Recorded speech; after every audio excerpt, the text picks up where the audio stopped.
watu kuchinjana, lakini matukio ya ukatili wa kijinsia, mtu mzima kubaka mtoto mdogo wa mwaka mmoja na miezi mitatu kwenye mkoa huu sio kitu cha ajabu. Lakini kwenye mkoa huu mama mzima kuamua tu kuondoka na nyeti za mmeo kwenda kuzitupa nje ya nyumba sio kitu cha ajabu. Sasa katika la kawaida, wenzetu wa Jeshi la Polisi na vyombo vya sheria wanafanya kazi kubwa sana ya kuhakikisha kwamba watuhumiwa wanachukuliwa hatua.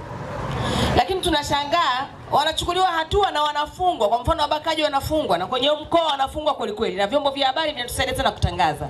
Kwa sababu kwamba hawajui, wanajua kwamba aliyeua juzi amefungwa maisha, aliyebaka juzi amefungwa miaka 30, na yeye leo anabaka, na anabaka peupe, na yeye anafanya peupe. Maana yake ni kwamba pana tatizo lingine kubwa ambalo inahitaji kufanyiwa kazi, sio